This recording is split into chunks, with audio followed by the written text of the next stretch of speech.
the demo looks brilliant, the board gets excited, and then 6 months later, the thing is sitting in a corner and it's like an unused Peloton bike that you saw in COVID. The founders that I'm seeing doing that well is they sell enterprise trust at speed. If you don't sell that, then you're gonna die in procurement. The ones that are starting to come through now, they're selling a system that can now be used as a strategic moat to help improve that business.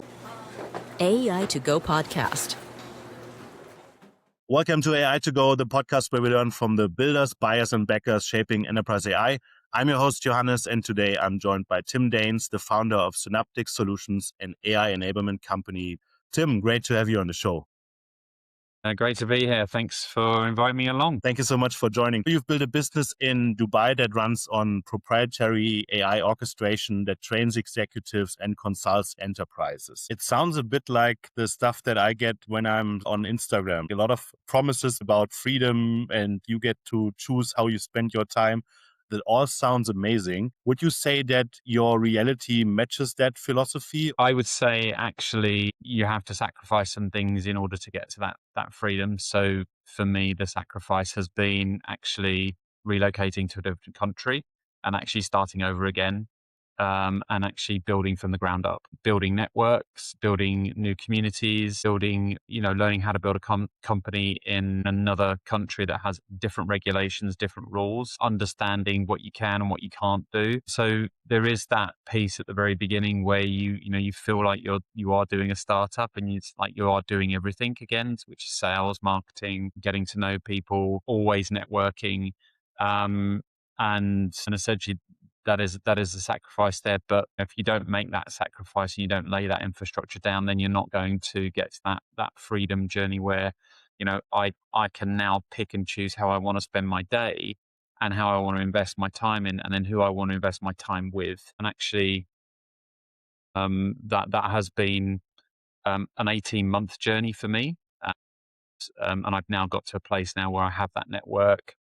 I'm known around people in the region within Dubai, and I've been able to win work through those relationships. And I would say actually, being an East Londoner, there's an element of what I would call, I wouldn't say it's hustling, but it's probably greasy palms. And actually, it's who you know, not what you know. And actually building that up and building that trust up has been the hard work and the sacrifices of leaving what I knew in London behind and actually bringing all of that here about how do I start again? How do I lay down foundations and start building a business? Absolutely. Thanks for sharing that so honestly. And what is one mistake that you made in those 18 months? Any piece of advice for founders? I think anyone who is going to any country, not just Dubai, learn about your surroundings, learn about the culture that you are walking into. So I'll give you the example of why I came to Dubai. It made sense because of the ambition, the capital, the enterprise urgency, the government's take on AI seriousness. It was one of the places to be. But the thing that I underestimated very much was maturity and actually where this part of the world is in terms of enterprise, which is very much is not there yet in terms of the scale that I've understood it to be in and what I've actually delivered across in the Americas, across in the UK and over in Europe, and actually not fully understanding where our organizations at an enterprise level has actually been a bit of a disadvantage to me because they are very much siloed. They're very domain driven here. Holistic and horizontal operational models do not really exist. I do feel like a lot of the times I've walked into oil and gas industry mentality, which is very, very vertical, very individual silo businesses that have been bought that have just been bolted together and work under one umbrella, but they look like they function as an enterprise, but they don't operate like an enterprise. They have their own P&L models within inside a business, their own entities, their own domains. So that has been a bit of a culture shock to me, a bit of a wake up call. So starting with scale questions has not actually worked out very well. And also starting with strategy hasn't worked out very well. It's actually do the small thing first, but actually what they want to do is leap straight to production, and get something that is, well, I want to be seen first doing it, and I want to show that I have done it. But don't mess up as you go along, because that's going to make me look bad. So having cultural awareness, and actually understanding that is an important skill, and I have tripped up on that a number of times here. Yeah. Interesting learning curve, though. I want to talk a bit about Dubai as an AI hub. You made a very deliberate choice to base yourself in Dubai, not in London, not in San Francisco. Dubai has over 5,600 startups, and AI companies make up 21% of these. What does it actually feel like to build an AI business there? And how much of that ambition actually translates into real commercial opportunity for a founder? Yeah. This is a great question. I mean, Dubai is real in terms of what it's trying to achieve. And it was one of the things that attracted me to come here. But with that has come the need to separate out the ecosystem from the AI theater. And, when I landed here 18 months ago, there was genuine ambition. The government is incredibly serious about this. The vision is 30 unicorns that must emerge from this. They are serious about enterprise. Every single company must have AI operating in it. And it will be the first country, the Emirates and Dubai being a hub here, to demonstrate that this is the only place on the planet that has every single company that runs AI in its operations. And there's a real appetite to move to that. But there's also, I would say, there's a lot of gloss. There are founders who are mistakenly seeing the visibility of transaction very quickly over actually what it really takes to put AI into businesses. I think those people that are actually coming here and going, well, let's build a startup in Dubai, the outsiders, what they're getting wrong at the moment is they're not realizing it's all about relationships, and it's a relationship first sales culture. And so regardless of the fact that, you might have a killer deck that closes the deal, other continents in the West, that's not going to fly here. If you want that to happen, then go work for McKinsey, go work for BCG, go work for a big consultancy firm. They've been here for about 50 years. Hmm. What works here is trust. And so I mentioned about domain, I mentioned about expertise, not behaving like an arrogant tourist with, oh, look, I've got the next API that will close your deal, is also going to get you a long way. So is AI hub here for Dubai? Yes. Is every founder who lands here suddenly in an ecosystem where AI exists? No. Some are actually sitting in an airport lounge with delusions of grandeur about, oh, I'm going to roll out AI and I'm going to sell this all in, right? And I've met these founders who are coming in to do that, and they're failing miserably within a year. The ones that I see who are operating and making it work, and I think, where I've learnt very quickly is that you come in with the understanding of sovereignty. You understand that actually enterprise is about politics, and it's about local pace. And actually, if you understand people and how they go about buying here, rather than thinking about how many slides do I put in front of them to clinch the deal, what you understand there is actually relationships is what matters here. You also work with VCs, and in private conversations, they mention to you that they are worried because their portfolio companies are struggling to demonstrate ROI. What do you think is the root cause of it? I'll tell you what I do see, and this is where actually many companies and VCs are getting stuck, is that ROI gap. The demo looks brilliant. The board gets excited, and then 6 months later, the thing is sitting in a corner and it's like an unused Peloton bike that you saw in COVID, right? All those sold, and then all of a sudden we came out of COVID, nobody was using them. So there's a rethink on business model. Now, why is this happening? And if I take this sort of back to the VC, it's because the real cost is not actually around the models. It's not around the LLMs. And we haven't quite cracked that bit here, in the fact that really, if we really think about, well, what is true artificial intelligence, it's about integrations. It's about governance. It's about workflow redesign. It's about changing user behavior. It's things around exception handling, human checking, discovering whether your data estate actually looks like it's fully established and it's usable, or whether it looks like a teenager's bedroom. Yeah, scattered all over the place, right? So I think the bit that I see VCs getting nervous about, the ones that come in from the Western side, are that actually there's a lot of bad data that they see, and there's a lot of fancy models being projected around, but it's becoming very expensive because they're paying for models and they're paying for hyperscalers, and there's not a lot of confidence in this at the moment. And so on the flip side, with the founders, what I see is there's a lot of pressure that once they've had investor money, there's a lot of applause when they got it. And they go, great, okay, so they sold in the demo, but the enterprise payoff is actually, how do I survive getting to production? And some of the AI products, they're just not there yet. What I see is a lot of fundraising for the user interface.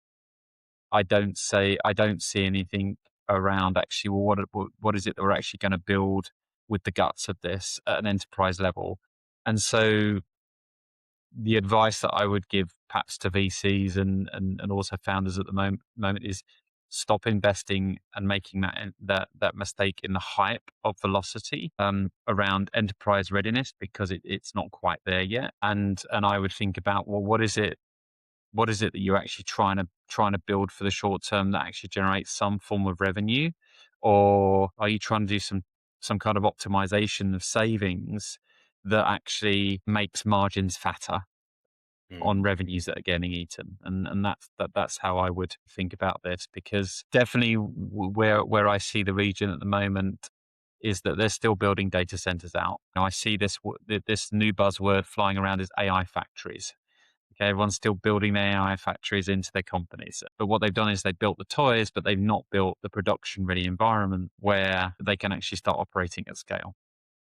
I want to tap a bit into your expertise around what works in the enterprise from a founder's perspective. You've sat across the table from founders pitching into enterprise, and you've also been the person inside enterprises evaluating those pitches. From your experience, what do the founders who win do differently from the founders who lose? Yeah, it's a great question. I'm going to regionalize it, because here it's upside down from what you would do in the Western sort of world. What I see here with those that are doing well is that they've built a prototype. They've shown something that actually works. Generally, what I see is a chatbot, and then that wins. And that immediately wins. And that's what I see here, because it's great. I've now got something that I can show that I can build, and someone's already built it, and we're stuck in pilot purgatory. And then they go off and build something so that they can take it to the next level. And that's what I see here. I would say the founders that are doing this exceptionally well, where they bring that enterprise mindset to it, and actually that's the harder sell, because they're not selling the flashy prototype vendor toy built on top of the hyperscaler. Actually, what they're doing is they're coming in and they're solving the painful workflow, which, the way, if I could only describe it, is the unsexy category, right? But actually that's where the bleeding is happening in the business. And actually that's the problem solving piece. So what they're then doing is they're then going into understanding where is the security and governance issues, and this isn't like running to the compliance teams and who are generally described as ruining all the fun. Governance actually is quite an important piece here, because it's your constraints. It's not anti-innovation by any stretch of mile. It's actually anti-embarrassment, because if you breach this, it's embarrassing. And actually, you don't want to be breaching this in a country like Dubai, because actually, we're dealing with sovereignty, and you don't want to be breaching that. So from an enterprise context, the startups, the founders that I'm seeing doing that well, is they sell enterprise trust at speed. And what you're selling then is you're selling trust. Okay. And your buyer is buying trust, and they're seeing it move fast. And if you don't sell that and in sovereignty, security, governance, then you're gonna die in procurement. It's just never gonna work. I'd also say the ones that are starting to come through now is it's not the ones who are selling the models. Here's the best evals, and here's the best eval result on your model. What they're selling is a moat in the form of a knowledge management system. And what do I mean by that is they're selling a system that basically learns a business and it remembers a business, and it's done safely, and it's how that knowledge system can now be used as a strategic moat to help improve that business. So rather than be showing a shiny demo, it's what's under the actual hood of, but this is the intelligence under that, and this is what you can now capitalize on to start reselling. So now what you're doing is you're using AI to develop your next $1 billion business, but you're learning from your data where AI is helping you to develop that. And I'm seeing that actually now with founders who distinguish them different from those the ones that are saying, here's a shiny LLM with all these evals. Look, we achieved precision, accuracy, and latency. Look at how amazing we are. That has nothing to do with ROI. It's basically the ones that are presenting back, here's how we can supercharge your data in the company. This is another trait that I see, are the ones that are actually designing for repeatability off of that intelligence systems. I think I've seen more AI demos that are like another chatbot, another chatbot, another chatbot, another chatbot. And it's like, I've seen more of those than having hot dinners, quite frankly. And here's the magical demo that does that. The question that I see some founders come out now who are the different founders from the ones selling the chatbots are the ones that, here's how we're going to make this work on a wet Tuesday night with bad sources of data so that your operations team aren't stressed out getting up in the middle of the night because the whole system's fallen down. Those are the differentiators. And that has nothing to do with LLM models, precision, accuracy, and latency. And I think the final one that I'm seeing, and I'm not actually seeing it here in Dubai at the moment, I'm actually seeing it more over in the Western world, is actually they're speaking to the buyer's language in terms of revenue margins, throughput, revenue recovered, the risk reduced on your business. This is not the productivity gain as a metric. They're not measuring in that. They're measuring in time saved. Time in motion is what we would call that. There is this, I would say, shift that I'm seeing where the conversation is no longer about using the latest frontier model in that conversation. It's about, here's how we're seeing the life cycle of your business shift with that intelligence layer within your business. So interesting. You also coined the phrase minimum viable data as the non-negotiable prerequisite before any AI product development. I think that's a great term. Most founders have heard garbage in, garbage out 100 times and still ignore it. Why does the problem persist despite everyone knowing it exists? Yeah, well, it's not cool, is it? Data's not cool, but AI is, and that's the crux of it, really. My core view is that AI is coming for your workflow before it comes for your job. Okay, and that's how I see it at the moment. The thing for me is that AI's first target is not about someone's existence, which is what I see a lot of the world with at the moment. And everyone panics about their job being taken away by AI. In actual fact, what needs to be addressed first of all is the mess that's in your business, which is within your workflows. And it comes from admin drag, handoff chaos, duplicated efforts, compliance checking, research overheads, status changing, all the bits of work that make talented people feel like they're spending their lives doing structured nonsense when actually they could be doing so much more. If we don't focus on working out where's the minimum viable data within the workflows that we're trying to create, then we're never going to work out, well, where does AI release value? And so, yes, when we've worked out that minimum viable data piece, we're going to start seeing jobs change. Absolutely. Some will shrink, some will disappear, some will become supervisory. But the first major shock is, well, we've got to reconstruct and restructure the workflow. And we've got to work out the minimum viable data that we need for then AI to reorganize how we want things to move forward before we start doing an org chart change and before we start with AI doing that. How would you operationalize this? Like the concept of minimum viable data. Is that something a team can point to and say, yes, we have this. Can we build now? So I think this one's going to upset a lot of people. Stop using minimum viable product. First of all, I see a lot of conflation. People use POC and pilot and minimum viable product together, and then they go, right, I've done my product now I'm going to put it into production. Yeah, how do you bring this in? I mean, for me, it goes back to the problem.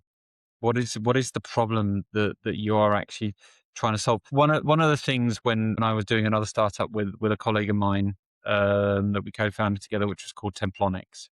It was a decentralized agentic infrastructure platform that we were trying to build towards. It ended up being a piece of open source software, but we learned so much about agentics, which was essentially the biggest problem in companies at the moment is actually knowledge bleed. People leave companies and they take knowledge with them. And that creates a lot of problems for businesses because if you do not work out where your knowledge bleed is happening and you're not capturing that knowledge, then you're not going to work out where your minimum viable data needs to be, which is going to help you with working out, well, what's coming next for my workflows and what's going to actually change in people's jobs. So targeting that piece first, then leads into minimum viable data. Because as we all know, people work in workflows and they work in a spreadsheet. They will work in systems. They will work in Teams or um, email, or they will work in other forms of exchanging messaging. So, I mean, here in Dubai, everyone lives in WhatsApps. WhatsApp, I've never seen so many WhatsApp business groups. You know, there is a lot of businesses that are run on WhatsApp here. And there is a lot of decision making and handoffs that are going off in there. And when someone leaves, that's knowledge bleed. So if you are not solving for that problem at the very beginning, then don't expect AI to solve your problem. And hence why we end up with minimum viable data that has to be designed to that. So I don't start with let's go find your minimum viable data. I start with where is it hurting your workflows, where you've got, I don't know, you've got 10 people working on a workflow when actually 2 people could be doing it. And then we take the conversation from there, really. Yeah. So the knowledge capture problem is real. There's a retirement wave of the baby boomer generation that is going to take decades of undocumented institutional knowledge with them, right? That's very real. How close are we for that crisis to become visible? And what would be your advice? Yeah. Well, I know it's coming because it's already collapsing in the energy industry. First of all, I would say to any executive who's listening to this, if you do not have knowledge systems and real and understanding that institutional knowledge is a key priority in your business and you are neglecting that as an asset, then I would be seriously worried about the future of your business. And the reason why I say that is because the retirement wave is coming, and this is what we stumbled upon when we built Templonics, when we worked with a couple of customers, is that actually we weren't building agents that sat over the top of workflows. What we were doing is we were building foundations to de-risk knowledge bleed, and actually create institutional knowledge within the company. So why I say this for the energy companies is because we actually engaged with a data and AI lead who was working for a conglomerate of energy companies. He said there is a fundamental problem, not just in this country, but in the world, in the fact that we no longer work with what time are people going to switch the kettle on? What time are people going to switch their washing machines on? And we used to, in the industrialism age, when we started teetering into the information age, we used to have time series. People weren't doing on demand television then. We knew that at 8 o'clock, people were going to turn their kettles on. And we knew that at half time for a football in a premiership game, we knew that people were going to break out at 7:30 when that was half time and there's going to be an energy spike, right? Yeah. that was a time series that was programmed into energy solutions, utility providers, and so on and so forth. That doesn't happen anymore. We have on demand. It's 24/7. People are using their mobile phones. People are now having their own little tribal habits where they're not working 9 to 5. We have people working 365 days a year, 24/7 in different shifts and patterns. That is an energy crisis that is coming. And that knowledge lives in people's heads. And funny enough, those people are 55, 60, 65. They're coming up to retirement. Where's that knowledge? It's in their heads. That is the knowledge bleed that I'm talking about.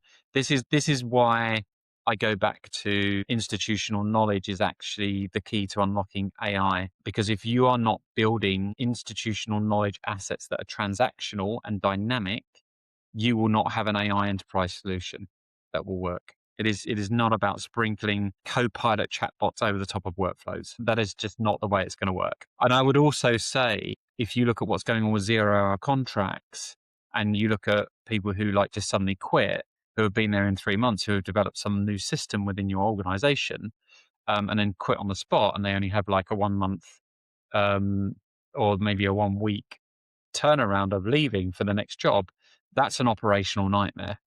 Because if that's not documented and you're trying to redesign your workflows or you're trying to bring AI into your business, you need an institutional knowledge mechanism to capture that knowledge as that person starts doing their job, because that's what's going to go into your AI solutions. And if that's not done, then knowledge bleed again is going to happen within your company.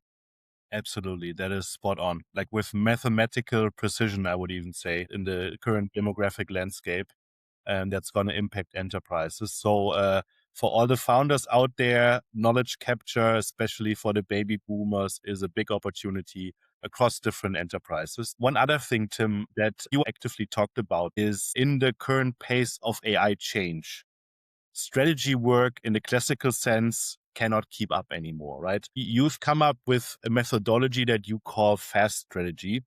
Can you give us a sense of how that actually looks like in practice? Yeah, so actually, fast strategy. The name itself comes from a book. It came out of the Nokia situation with how did Nokia manage to scale as a business and outcompete its competitors, Motorola, Ericsson. If you can remember those phones back in the days before, actually, obviously it was obviously then Steve came along with I'll make an iPhone without a keypad. I go back to this strategy because I'm seeing it happen all over again. And what that period talks to is when people think about strategy, there are two ends of the spectrum of it, which is one which is very agile. We go very, very fast, and we do quick delivery, and then you sort of hit that point of which is described very well in Clayton Christensen's Innovator's Dilemma.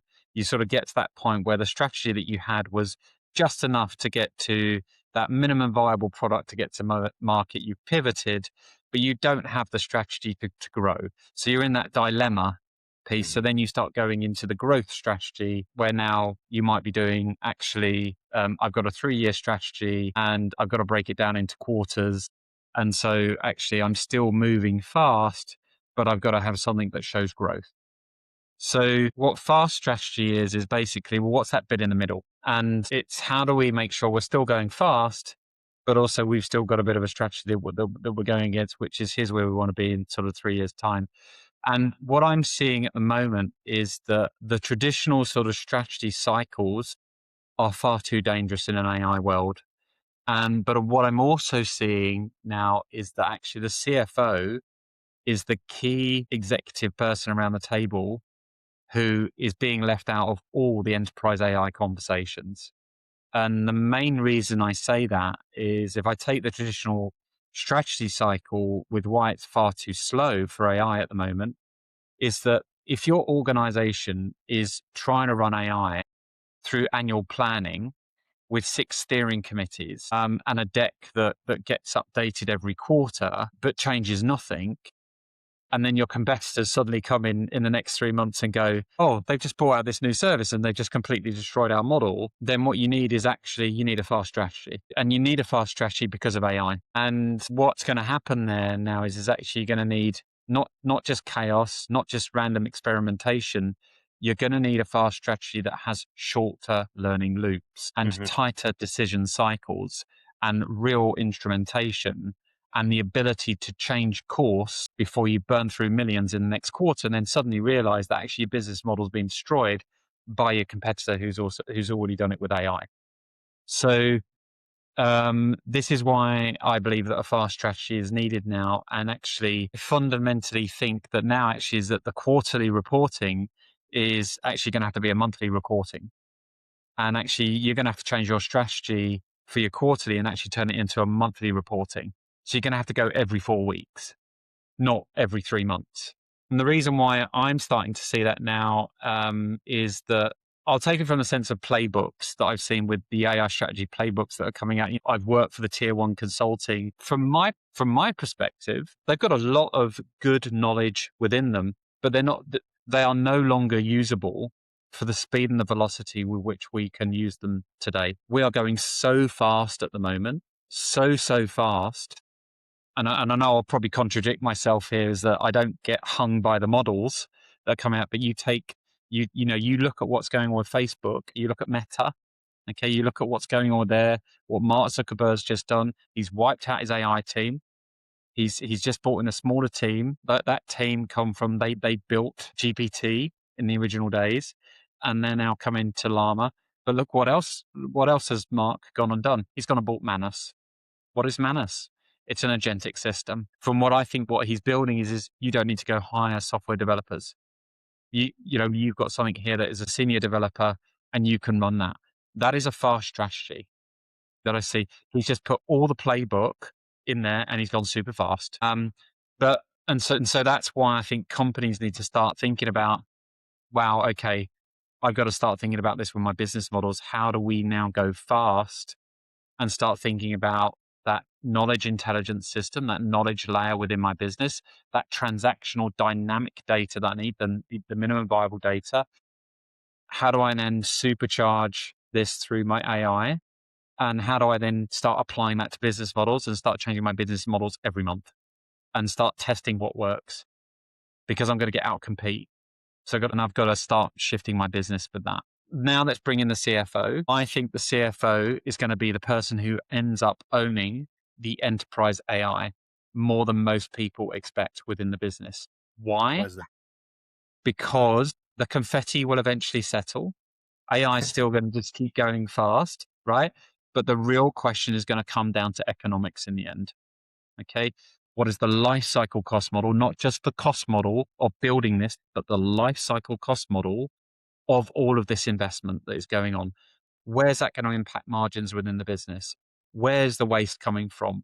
What's going to scale? What's going to break? What is the cost of human rework if I have to go and do this again? What's the cost of poor adoption of the AI? What is the cost of the workflow that gets slower because someone put a chatbot in the middle of it and they didn't think about doing it properly and they just sprinkled something on top of it? And I think the CFO is actually going to be the adult in the room, not the CDAO, who's the child with all the toys. And they're going to turn around and actually be this person and go, but why is that Copilot still running, but it's eating into the data center costs that I'm having to pay for at the moment? And it doesn't, and that doesn't mean to say that, finance owns the whole thing. But at the end of the day, when we start going down this road of enterprise AI, we need to, it's all going to come down to money, and we've got to keep innovating. The CFO's got to start making a judgment call on what are vanity projects, but what are the things that are really going to affect capital allocation and the operating model of this business, whilst we still move fast as well and do this. So that is, and we learned a lot of this through Templonics, in the fact that, whoa, this is just going to go really, really fast now. And do you know what? The executives in the camp at the moment, they're still sitting going, apparently I need a chatbot, and that's just not going to cut it. So that's what I see coming, is fast strategy again coming out of what, let's go back to what we learned from the mobile phone period and now look at it through the lens of AI. That's a great call out on the strategy side. We'll make sure to link the book in the description. And I hear more and more that the CFO will take a more central role in the whole AI decision-making process. Would you say that founder teams should shift their ICP from the chief data officer to the CFO? So I'll talk to a client I'm working with at the moment. The CFO is there mainly for CapEx at the moment for the budget with a project that we're working on an agentic system, which is around automating procurement to allow for more projects to come through for procurement. But the person I'm actually working with is the COO. I'm not working with the CDO. I'm not working with the CDAO. I'm working with the COO because they have a responsibility within the business to bring in, well, I've got strategy going on here with across all different domains within my business and expertise, but I also have programs of work. And those programs of work have to be about how the business operates and runs. And part of those programs of work are actually AI projects. You know, I'm going to disrupt a team am I going to get my job replaced because you're bringing in AI? I think, and what we're learning from this here is actually the work that I'm going to be doing with them. I'm not starting with, so where are we going to put AI? What I'm starting with is, who is your customer? Why are they so demanding? Why is it having an impact on operations within the organization at the moment? And how do we go about surfacing those pain points and problems within your workflow? And what's the most minimum viable data that you use to make a decision so that we can start making a better experience for your customer? What we'll do there then is go, could AI help us with this? And could it help you with this? And operationally, what's that going to do? Not from a vanity metric of productivity saving time, but actually a solid metric, which is time in motion, time on task. How are we saving you time to free up, to give back to that demanding customer? But actually, how do we make things go faster for you so that you can spend more time on that and deliver that value back to that customer, but also give that customer the things that they didn't even think about and then go, wow, I didn't even think about that. Thank you so much. And that's where I'm spending my time. And that's the key player that I'm spending with at the moment. And I'd say the other person that I spend time with is actually the IT person in the room, the security person. Because again, I think one of the fallacies here that is coming is that I think what a lot of people misunderstand here is that, oh, I want an agent. I'm going to create an agent. You know, this is really, if we were to sort of sum it all up, really, it's just a digital assistant, right? It's a heuristic copy of a human being. They are going to have access to the same data that a physical human has access to in a system. So therefore, you are going to have to give access to that digital assistant, your agent, to that data as well. So you're going to need security people in the room and you're going to need IT in the room. And this is why I go back to the sovereignty piece and the governance piece, which is I'm learning so much more about how you design and build for that here, because that's what you've got to go in with, because that's going to be the first question. How are you designing for sovereignty? How are you designing for governance? How are you doing that? Because I'm not going to give you access to any of these systems with any of these LLMs until you explain to me how that all works. And then this is then what sort of having those key people in the room are the ones that I work with at the moment.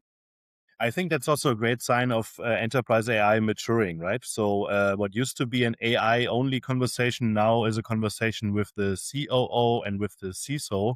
So I think we're headed the right way.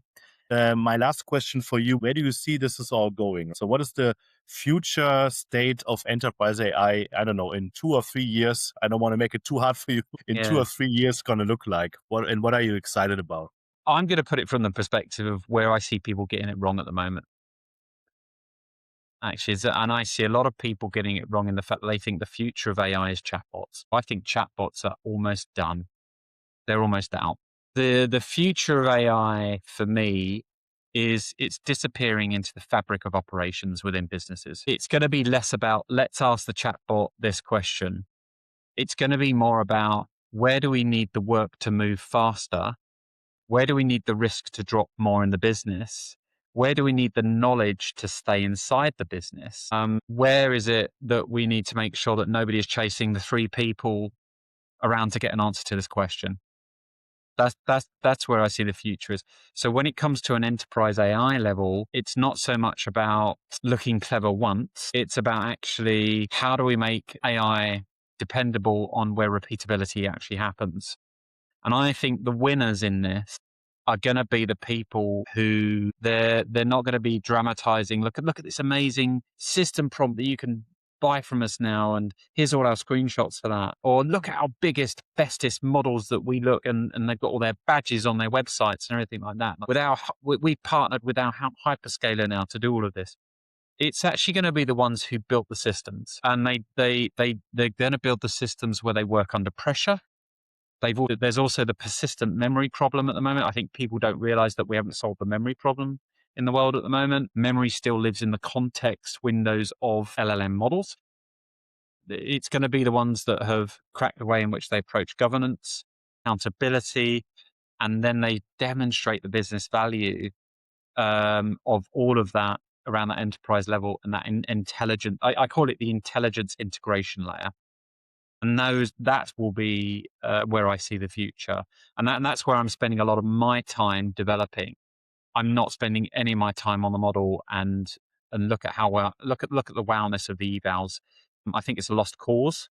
It's a key component of demonstrating a quant, but it's only 5% of the solution. So that's where I see the future of it there, and those that crack it at that operational level will be the ones that survive, in my opinion. That's great advice. I think this is really grounded in today's enterprise reality. Thank you, Tim. This was super insightful. Now, for anyone who wants to learn more about you and your work, where should they go? Yeah, so I write on Substack. It's called the Product AI Agent. They can find me there about my musings from what I'm actually getting my hands involved with at the moment. It's not fantasy, it's not theory, it's applied. So they can find me there and connect with me on there. I'm also on the usual suspect LinkedIn, so they can come find me there and reach out, DM me. Happy to have a conversation if people are working in this space. Excellent. Thank you so much, Tim. That wraps up another episode of AI to Go. If you enjoyed the conversation, share it with a friend who's building with AI. Subscribe for more insights from the builders, buyers, and backers shaping enterprise AI. I'll see you on the next one. Until then, stay curious and take your AI to go. Auf Wiedersehen. AI to Go podcast.